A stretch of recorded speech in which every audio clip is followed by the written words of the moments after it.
Hello, everyone. Today, I'm excited to present our ongoing project, Discovery Space, Fostering Deep Conceptual Understanding Through Personalized Learning Paths. This project, co-funded by the European Union under Erasmus+, aims to explore innovative approaches to personalized education, enhancing deep learning experiences tailored to each student's needs. Many of us remember the struggle of memorizing facts, convinced it wasn't worth the effort and that we'd never use that information in real life. This type of learning can be classified as surface learning. It represents an introductory phase where students encounter new concepts, skills, and strategies for the first time. While it may feel tedious, this stage is crucial as it lays the groundwork for deeper, more complex thinking as students advance. However, we also recall moments when a particular topic clicked for us. We understood it deeply, connected the dots, and saw how it linked to other subjects. We became curious and sought to explore further. We are talking about deeper learning. Deeper learning involves moving beyond basic understanding to a more comprehensive grasp of concepts. This advanced phase enables students to connect, apply, and extend their knowledge in meaningful ways. However, achieving this level of understanding typically requires more instructional time and a solid foundation. When students have initial grasp of concepts, they are better equipped to explore subjects at a deeper, more conceptual level. But what is deep learning? It is a complex process. The William and Flora Hewlett Foundation tried to define it as the skills and knowledge students in the 21st century must have to succeed in their lives. Central to deeper learning is a set of core competencies that students must master to achieve a strong understanding of academic content that enables students to apply to problems both in the classroom and later on their jobs. These include critical thinking and problem solving, self-regulated learning, collaboration and communication, creativity and innovation, digital literacy, metacognitive skills, emotional intelligence, global and cultural awareness, ethical and social responsibility. The competences are interconnected and often developed together through diverse learning experiences and settings. To foster deeper learning competencies, educators can use diverse instructional methods. Approaches such as project-based learning, inquiry-based learning, problem-based learning, challenge-based learning, case-based teaching emphasize active, engaged, student-centered learning. These methods develop skills like critical thinking, collaboration, and problem solving, and relate academic learning to real-world applications. While they share common goals, each approach has a unique focus, structure, and a set of pedagogical strategies. Discovery Space is developing scenarios that focus on engaging students in inquiry-based learning through the use of remote and virtual labs and databases. By integrating technology-enhanced learning approaches into science education, students gain abundant opportunities for exploration and inquiry. These environments, featuring simulations, interactive games, data sets, and remote laboratories, provide genuinely effective learning experiences that foster deeper understanding and engagement in scientific concepts. Discovery Space is designing an exploratory learning environment to facilitate students' inquiry and problem solving while they are working with virtual and remote labs.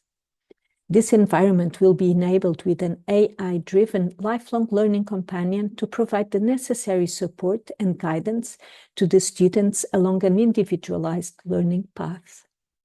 In Discovery Space, we are working towards the creation of deeper learning conditions, and we wish specific misconceptions can be addressed and targeted feedback can be provided for each student. We wish to provide support, guiding each student along an individualized learning pathway. We wish we knew the students' specific interests and provide relative material to encourage them during the learning process and enhance their motivation.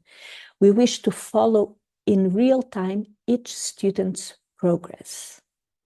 So our aim is to employ AI to ensure the deeper learning to every student. And Discovery Space will design an exploratory learning environment to facilitate students' inquiry and problem solving while they are working with virtual and remote labs. This environment will be enabled with an AI-driven lifelong learning companion to provide the necessary support and guidance to the students along an individualized learning pathway. A more personalized instruction is achieved in this way, favoring deeper learning. In this way, specific misconceptions can be addressed and targeted feedback can be provided for each student. Inquiry is the process in which students are engaged in scientifically oriented questions. They perform active experimentation, they formulate explanations from evidence, they evaluate their conclusions considering alternative explanations, and they communicate their proposed conclusions. Discovery Space adopted this five-phase process of inquiry-based learning: engagement, hypothesis, experiment, data analysis, and reflection. As you can see, each phase relates to a problem-solving process. Engagement with exploring and understanding, hypothesis with representing and formulating, experiment with planning and executing, data analysis with monitoring and reflecting, and the same in the last phase as reflection. So how does a scenario workflow goes in Discovery Space? Discovery Space constructs the scenarios in such a way that during each phase, the student deals with several challenges, and according to his/her performance, either continues to the next phase or must perform more tasks before moving on forward. The model proposed here considers that the student's performance at each phase of the scenario is evaluated. Students who demonstrate deeper understanding of the phenomena under study will follow a different learning path that will include more complex tasks and challenges. Students who demonstrate moderate understanding will follow another learning path with scaffolds to improve their understanding. Students who are demonstrating lower levels of understanding of the phenomenon under study will need to get involved in additional activities that could possibly facilitate the deeper understanding of the experiment and the phenomenon under study. So our challenge lies in designing activities, questions, and problems that effectively engage students while differentiating their understanding. And then the AI-driven companion needs robust data to ensure it is effectively trained to support and guide students in an individualized manner. So where are we now? At this stage, we have developed 10 scenarios, and we are beginning to introduce them to schools this school year. Our goal is to gather data that will help us refine and improve these scenarios based on real-world feedback. And the good news is that several of the scenarios that are being developed are related to astronomy. The phases of the moon, for instance, the seasons and landing on Mars are already 3 topics that we have scenarios for. So I leave you here our contacts. We hope you have the opportunity to follow our progress, and for sure we will have exciting news next year. Thank you for listening.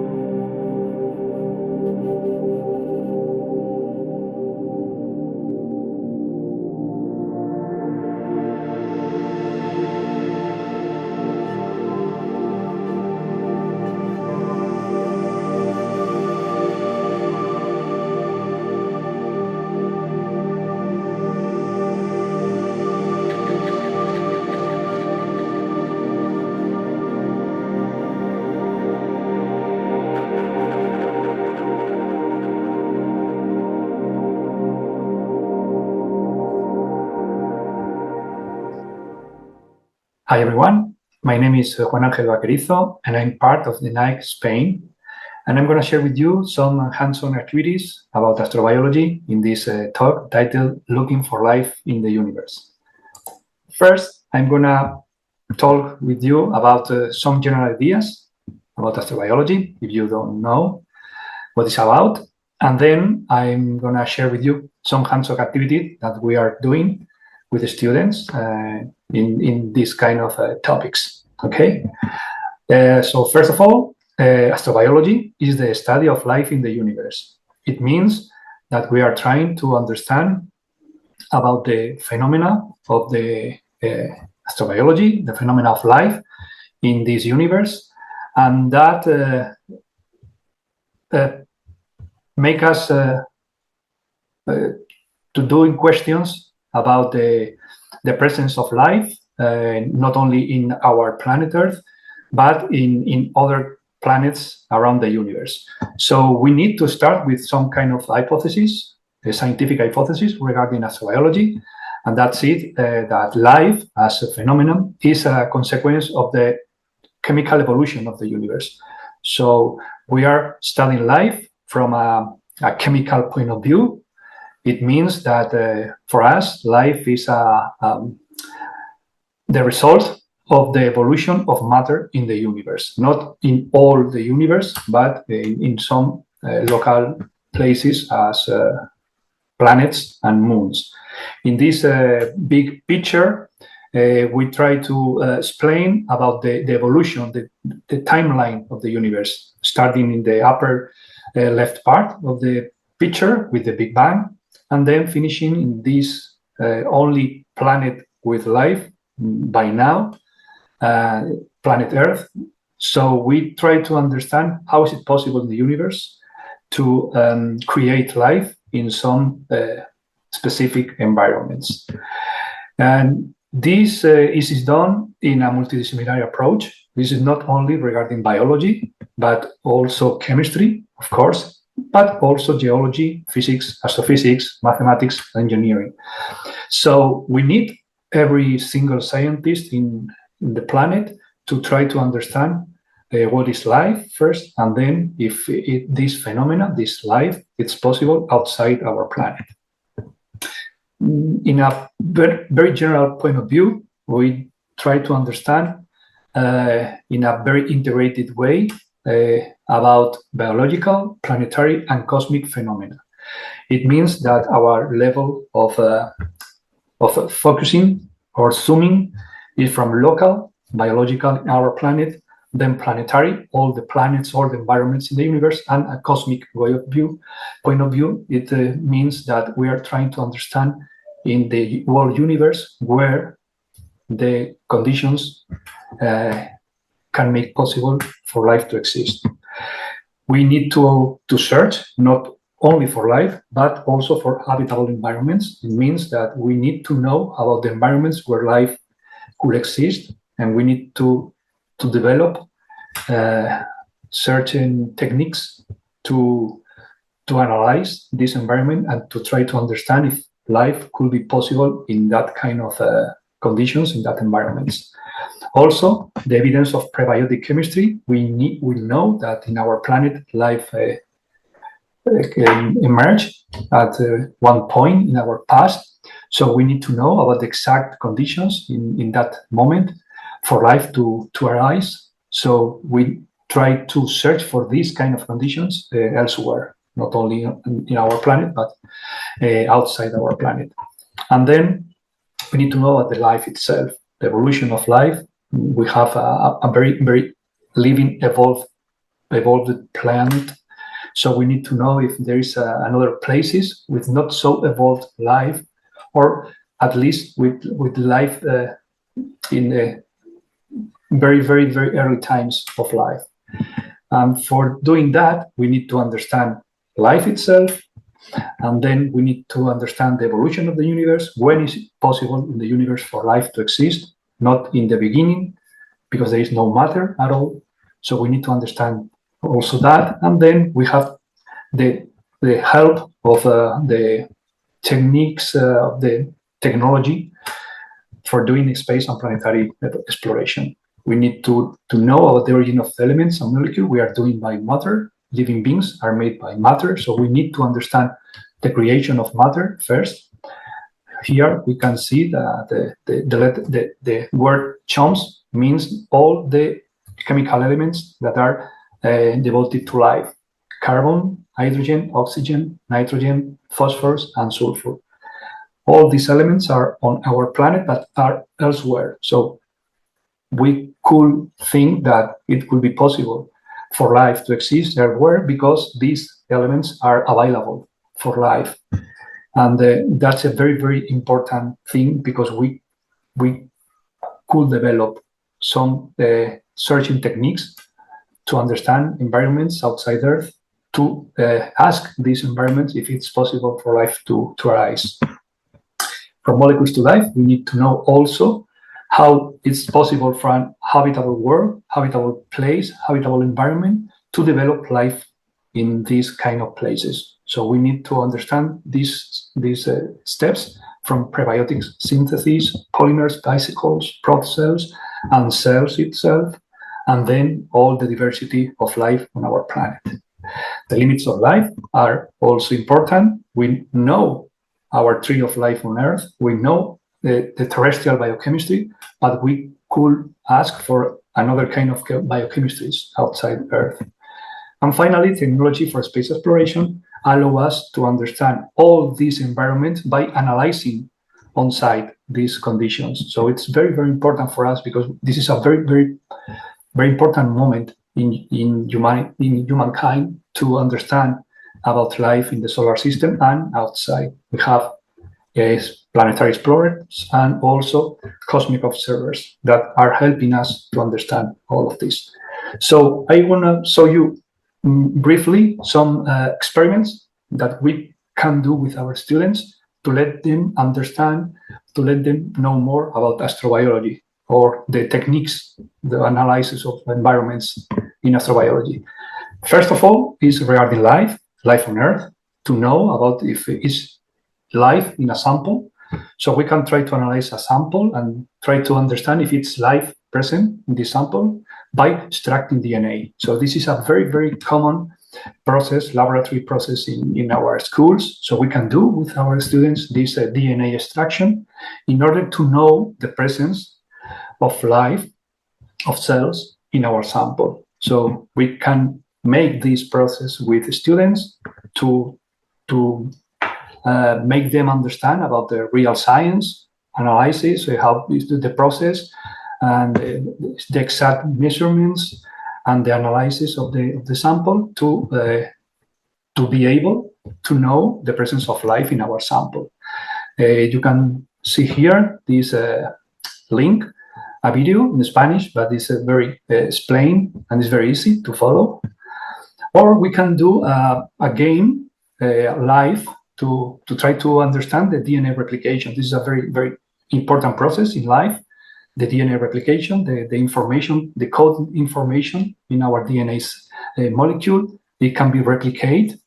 So we can do this live. We can try to explain our students how is it possible for a molecule to replicate itself, and we use enzymes.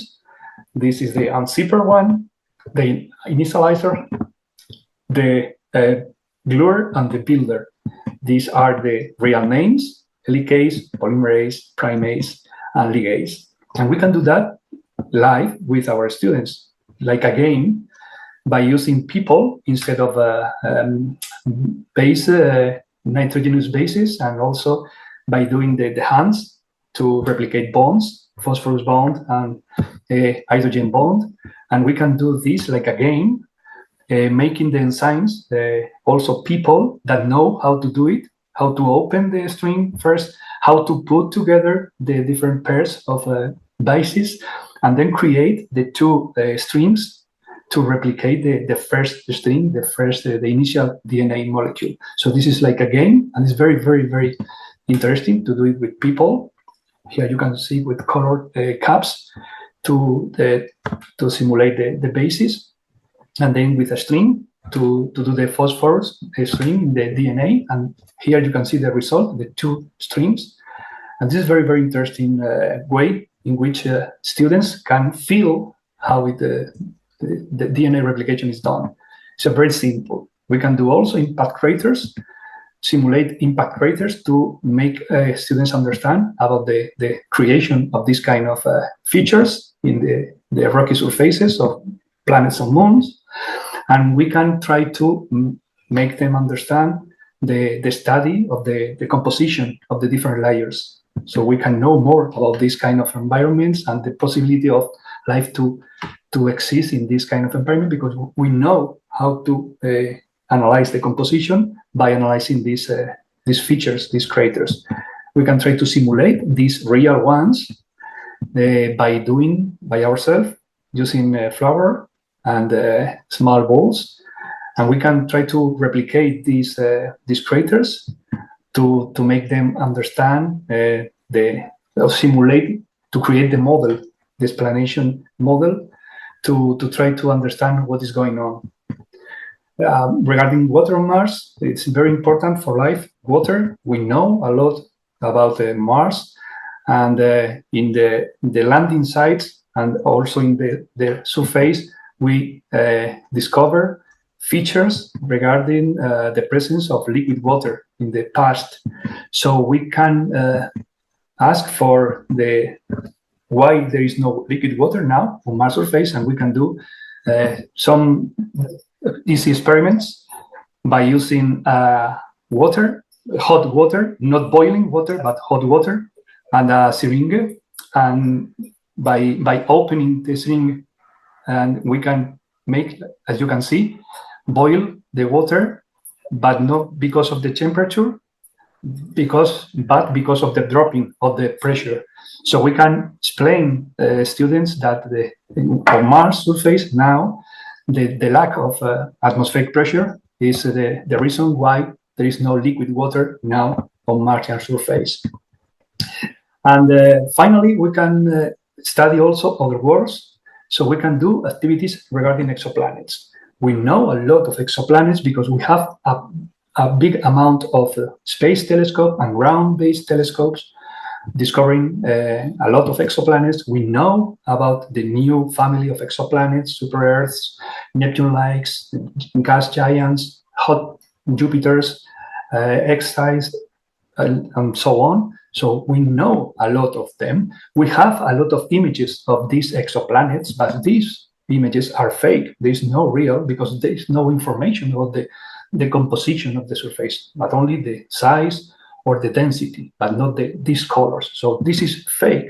So we can imagine exoplanets with a student. We can give them information about the exoplanets and let them imagine these exoplanets and create exoplanets with this data, trying to understand the possibility of life in that places. We can do it by drawings, or also by using these kind of spheres resembling the sizes of the exoplanets, gas giants, or terrestrials, rocky ones. And we can do that with a classroom, and we can put all the planets together, and we can create planetary systems and so on. So it's a very, very interesting way of work with the students. And with these kind of experiments are very easy to replicate. We can make them understand about the astrobiology and make them understand about the kind of research that astrobiologists are doing. And that's all from my part. Thank you very much. And I hope you enjoy this and you use them in your classroom. Thank you very much.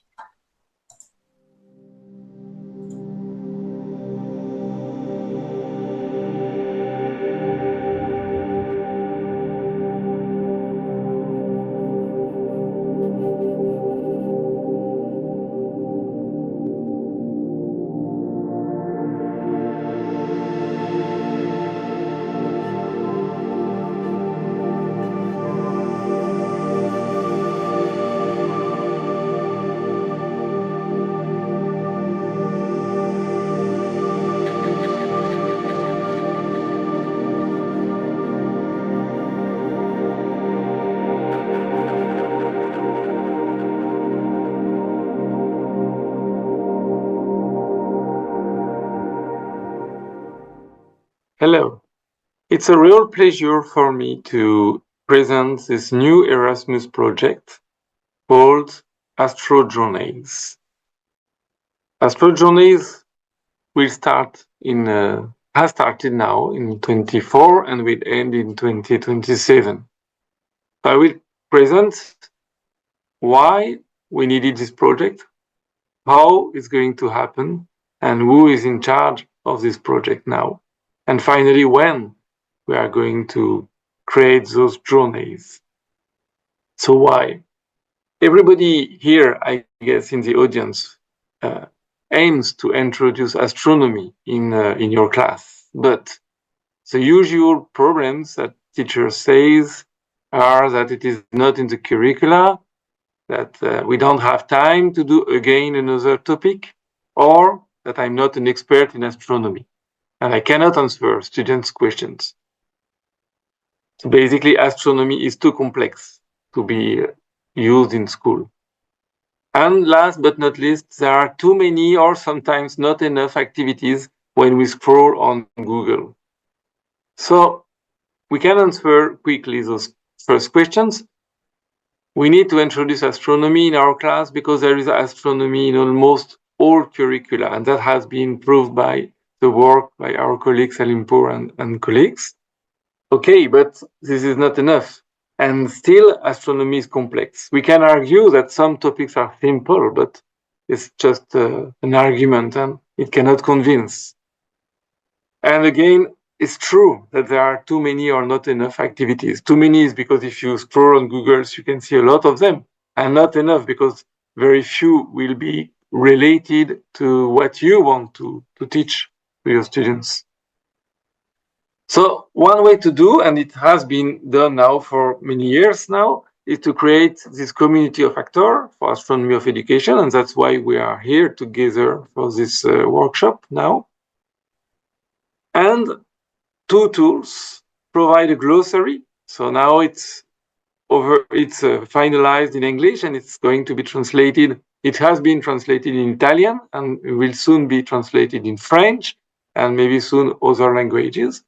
So through the glossary, you can check the basic definitions of many terms, which will allow you to answer most questions from the students, or the students will get their own answers. It might help to read scientific papers and check some terms that are not clear enough. There is also this very useful book, The Big Ideas in Astronomy, that ensure, we can say, a minimum astronomy literacy. So with the same objectives as the glossary, but in greater depth and being more confident about most topics. So this has been translated in many languages already. And the goal, as you can see here, is to provide answers, help in the main topics of astronomy. So like astronomy as the oldest science in human history, or we can see one that is very useful in schools. We may not be alone in the universe. So what does that mean when we say that? Or again, studying celestial objects and phenomena in the universe. So all those questions can help when you decide to use astronomy in your class. And the third tool is a collection of resources that are checked in the class, checked and read by peers, so astronomers, researchers, and teachers. And then they are all in the same place called Astro-IAU that provides activities like how to do your own sun, how to measure maybe the size of the sun, which is possible in from primary to secondary school, and all those activities with the shadows. So this is just an example. If you type sun in the search tool from Astro-IAU. And you have also very nice activities where you can follow the spots on the sun, which is a proof of the rotation of sun. There is another aspect, which are the images. So there is a collection of images with a caption and of course a credit. And from that, you can just make the students describe the image, but you know what the you know what is a scientific description of those images, and you can also have the more artistic descriptions and like the imagination of the students who look at the image. So all this is very fine, and now we have like a lot of tools to use astronomy in the classes, but somehow we are at the side where there are too many resources. So how do I connect those with the curricula? How do I create a pedagogical sequence? And that's when AstroJourney comes. So our goal is to help you to create a journey that makes sense in your curriculum through activities that already exist and activities that are developed by a multi-expertise consortium. So who are we and what is this consortium? So you can see here the names. So there's people from France, Portugal, Germany, Spain, and Greece.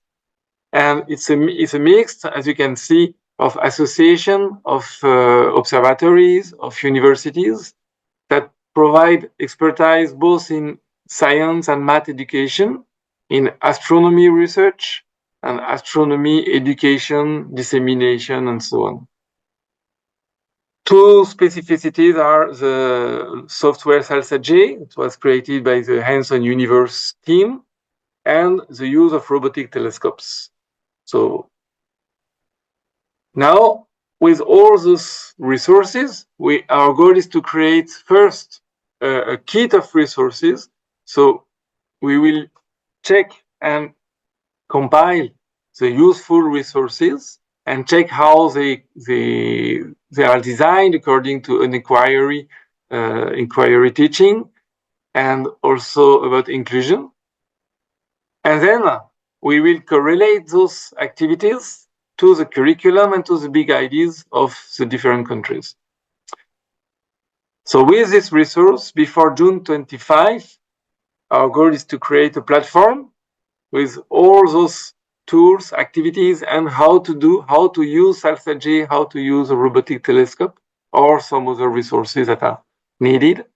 And then make a proposition of first journeys based on our expertise, or journeys based on an artificial intelligence tool. So with this, we are going to propose a first summer school with a few teachers. So about 4 schools per countries and about 3 teachers per school. And then, of course, like in any Erasmus project, 2 iterative implementation in 25, 26, and then 26, 27. And then from that, I hope you are going to see us on social media or on other conferences. And we hope to provide you with very nice and important results in the next show conference. Thank you very much.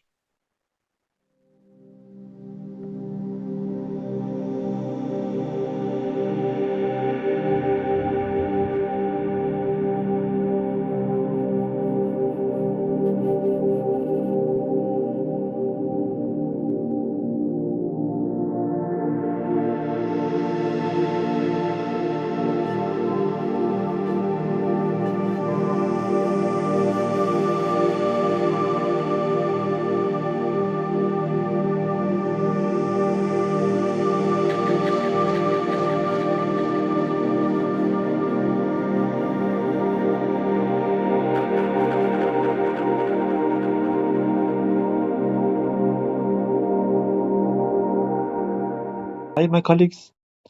I'm Hossein Khedri from Iran, and today I want to speak about the role of natural effect of the Earth and man-made structures in learning astronomy. All of us know about this topic that nowadays social media and play games used a lot by students, teenagers, and for teachers it's very hard to teaching science and astronomy to the student, especially in primary school. So for this solution, I use the practical ways to attract a student more and more close to the nature and learning astronomy by simple way. In first slide, you can see a sunset of sun in a different position. I ask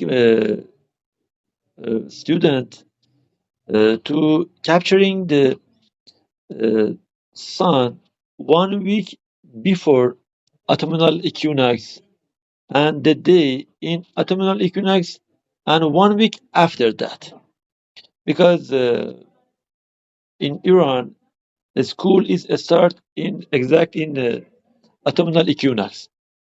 So after doing this project, I show to my student at the first sun set in different position in different days, and number two, they know about the sun doesn't set exact in west each day.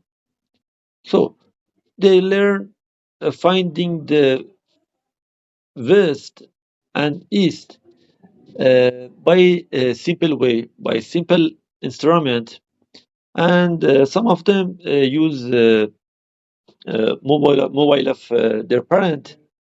And I want to combine the nature and astronomy to learning better.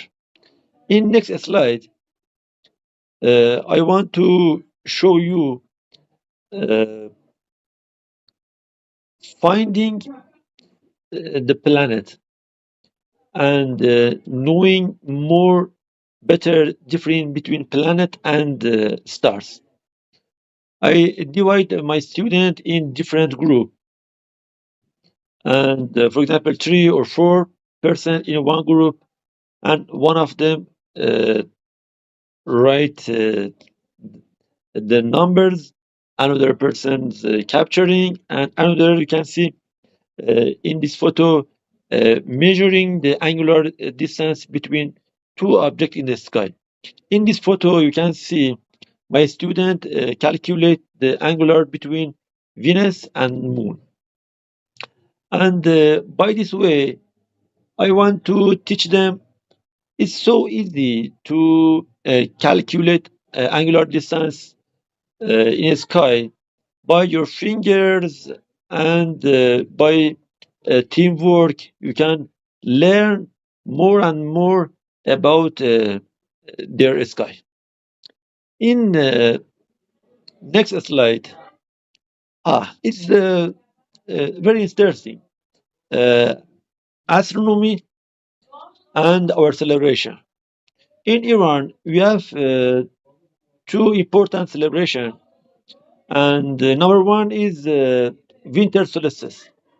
In our culture, winter solstice equal to the Yalda night. We know Yalda is the longest night in the year, and we, our family, gathering to each other and eat red color fruits like watermelon and other fruits to celebrate this night. At the first, I want to think about this time.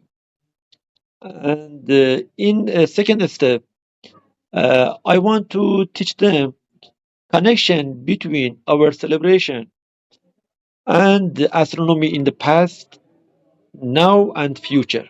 And in the bottom, we can see another our celebration. That is Nowruz. Nowruz is equal to the spring equinox. And in Nowruz, we bring different signs like fish, candle, apple, and all of these signs show us life is going, and is the connection between astronomy and our celebration.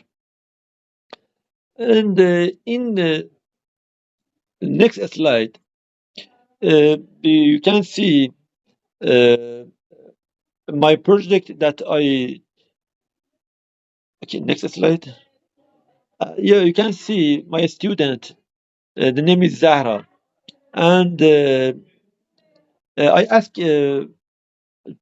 my student draw their sky every week because in Iran, school starts from Saturday to the Thursday. In the Friday, I ask them to draw everything that they saw in the sky. You can see my student uh, draw a moon and telescope and stars, and every week they draw this painting. And at the end of the year of their school, I ask them to compare their painting. And when they compare their painting, they know the phase of moon change, the position of the stars is changed, and they use simple instrument and they learn astronomy step by step. And in uh, yeah, next slide. Yeah, you can see there it's man-made. It's belong to 200,000 years ago. Belong to the Sassanid area. In this photo, uh, when the student uh, know more about the sky and celebration and history, uh, I ask from the management of a school to go to the short trip. This building is near our city, and the name is Chartaki. Chartaki is a famous building that belong to the Sassanid area. And if you notice, the axis of the two columns is south to north. And I want to connect civil engineer, architect, and astronomy. I I asked my student just thinking and just connection between astronomy and another science. And in the next slide, yeah, you can see uh, my student, and I want to speak about uh, my conclusion. The the student in primary school, they don't need advanced instrument. They don't need expensive telescope. I think they need a lot kindness, favor, and attention.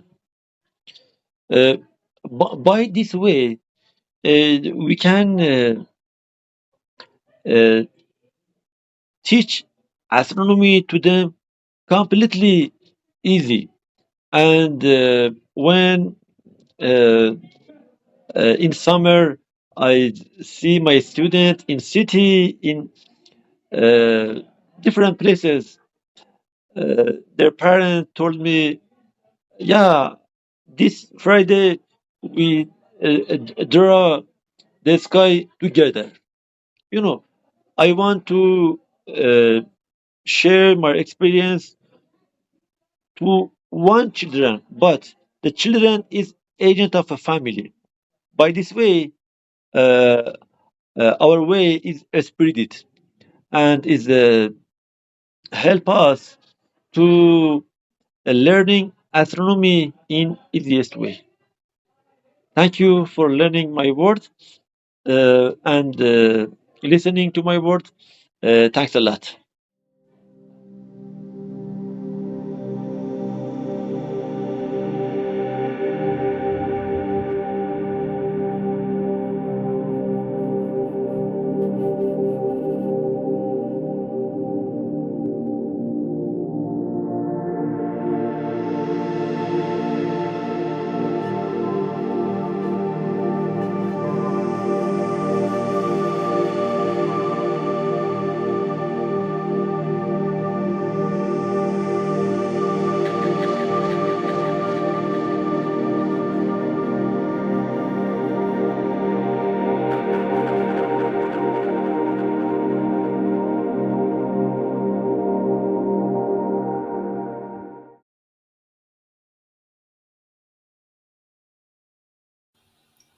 Olá, eu sou a Elisandra Danês dos Santos, aluna de doutorado no programa de pós-graduação em Educação para a Ciência da Unesp, São Paulo, Brasil, e o meu orientador é o professor Dr. Rodolfo Lang. Eu sou professora nos anos iniciais do ensino fundamental e vou expor aqui algumas experiências que tive ao abordar o ensino de astronomia com os meus alunos. Para justificar a realização desse trabalho, destacamos inicialmente que a astronomia está presente em nosso cotidiano, é percebida pelos olhos curiosos das crianças e a sua abordagem é essencial na educação básica, principalmente nos anos iniciais do ensino fundamental. Por isso, nosso objetivo foi ressaltar a literatura infantil como um importante recurso metodológico para o ensino e aprendizagem de astronomia, bem como relatar algumas estratégias de ensino desenvolvidas para esta etapa de ensino. O ponto de partida foi um livro de história infantil chamado Aqui Estamos Nós, Notas sobre como viver no planeta Terra, de Oliver Jeffers. O autor propõe uma reflexão sobre aspectos do planeta em que vivemos, sob diversos pontos de vista e a vida que levamos nele. Assume a voz de um pai que conversa com o seu filho recém-nascido, dando pequenos conselhos que valorizam a vida e repassa singelas e divertidas lições de sobrevivência na Terra. Esse autor nos permite uma reflexão sobre não estarmos sozinhos no planeta, pois como uma gota no oceano, somos apenas um entre os bilhões de seres vivos que vivem sobre a Terra e devemos compreender a importância de partilhar, tolerar e respeitar. Para expor sobre as estratégias de ensino e os resultados, destaco quais foram os conteúdos contemplados de acordo com a proposta curricular no Brasil, que é a Base Nacional Comum Curricular. No componente curricular Ciências, a unidade temática é Terra e Universo. Os objetos de conhecimento são características da Terra e observação do céu. E as habilidades são identificar características da Terra, como seu formato esférico, a presença de água, o solo, com base na observação, manipulação e comparação de diferentes formas de representação do planeta, como mapas, globos e fotografias. Também observar, identificar e registrar os períodos diários, o dia e a noite, em que o Sol, demais estrelas, luas e planetas estão visíveis no céu. No componente curricular Matemática, a unidade temática Grandezas e Medidas. O objeto de conhecimento é medida de tempo, leitura de horas, duração de eventos e reconhecimento de relações entre unidades de medida de tempo. As habilidades são ler e registrar medidas em intervalos de tempo, utilizando relógios para informar os horários de início e término de realização de uma atividade e a sua duração, e ler horas em relógios digitais e relógios analógicos e reconhecer a relação entre horas, minutos e segundos. Iniciamos uma contextualização perguntando aos alunos algumas questões básicas para avaliar o nível de conhecimento inicial deles. Algumas perguntas foram: onde moramos? Como é esse lugar onde moramos? Você sabe do que ele é feito? O que tem nele? O que podemos fazer nos diferentes espaços que há? Também enviamos algumas questões para que os alunos pudessem dialogar com seus familiares e trazer essas respostas em um outro momento para expor, compartilhar com os seus colegas de sala. Algumas perguntas foram: o que costumamos fazer durante o dia e durante a noite? O que vemos no céu durante o dia? O que vemos no céu durante a noite? Quais são os hábitos da família? O que costumam fazer diariamente? Então, essas questões elas foram abordadas no início do trabalho, em sala de aula, e também no final de todo o trabalho, com o objetivo de comparar as respostas finais e perceber o avanço dos alunos na aprendizagem. Outra atividade inicial foi propor aos alunos que utilizassem a massinha de modelar para moldar o planeta Terra da forma como imaginavam. Nas duas imagens de cima, a gente percebe que tem ali um formato mais achatado, ou um formato somente circular, né, como se fosse um contorno. E nas duas imagens de baixo, a gente já percebe um formato esférico, que foi imediatamente após introduzir alguns conceitos científicos e os próprios alunos já perceberam e mudaram o formato ali no momento. Como forma de representação do nosso planeta Terra, utilizamos o globo terrestre, que é um material didático disponível nas escolas, mapas e fotografias reais. Em seguida, trabalhamos com o Google Earth para explorar com os alunos desde o local em que estavam no momento, a escola, as ruas próximas, o bairro, o município, os municípios vizinhos, estado, o país, os continentes, até chegar no formato esférico do planeta, visualizando-o por completo. Para observar, identificar e registrar os períodos diários, o dia e a noite, em que a estrela-sol e demais astros estão visíveis no céu, foram desenvolvidas as seguintes atividades. A primeira é a observação da sombra do próprio corpo a partir da exposição ao sol. Então, os alunos saíram da sala de aula, foram para um local externo, onde tínhamos uma incidência de luz solar, e eles puderam brincar com o seu próprio corpo, fazer gestos, mímicas e observar então a sua sombra, como a gente vê nas duas imagens de cima. E a segunda atividade foi a observação do Sol com filtro, em que também logo após esse momento de brincadeiras, nós fizemos a observação do Sol utilizando filtro.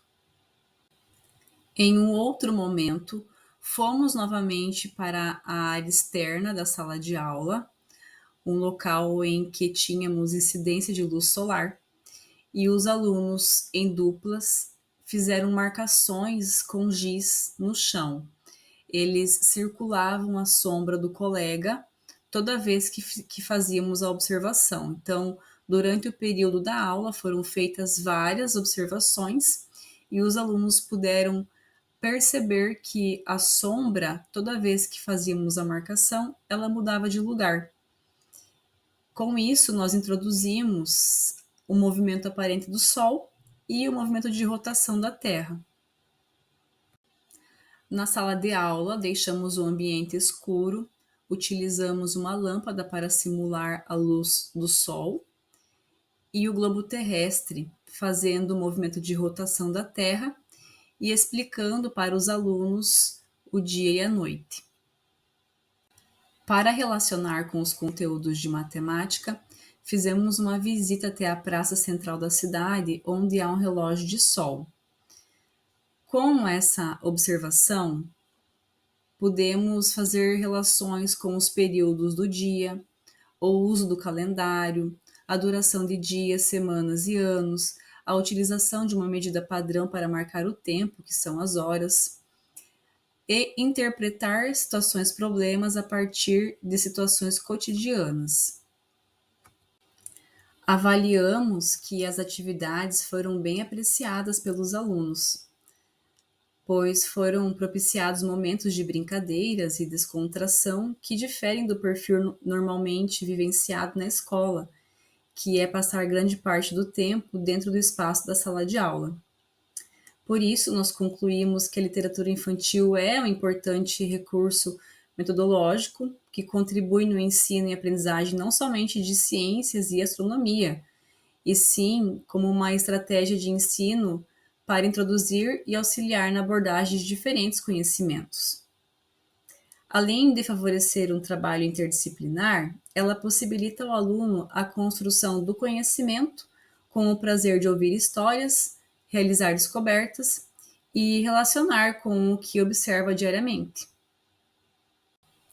Para finalizar, eu deixo aqui algumas referências utilizadas e agradeço imensamente a oportunidade de estar participando deste evento e compartilhando um pouco da minha experiência em sala de aula com o ensino de astronomia. Obrigada!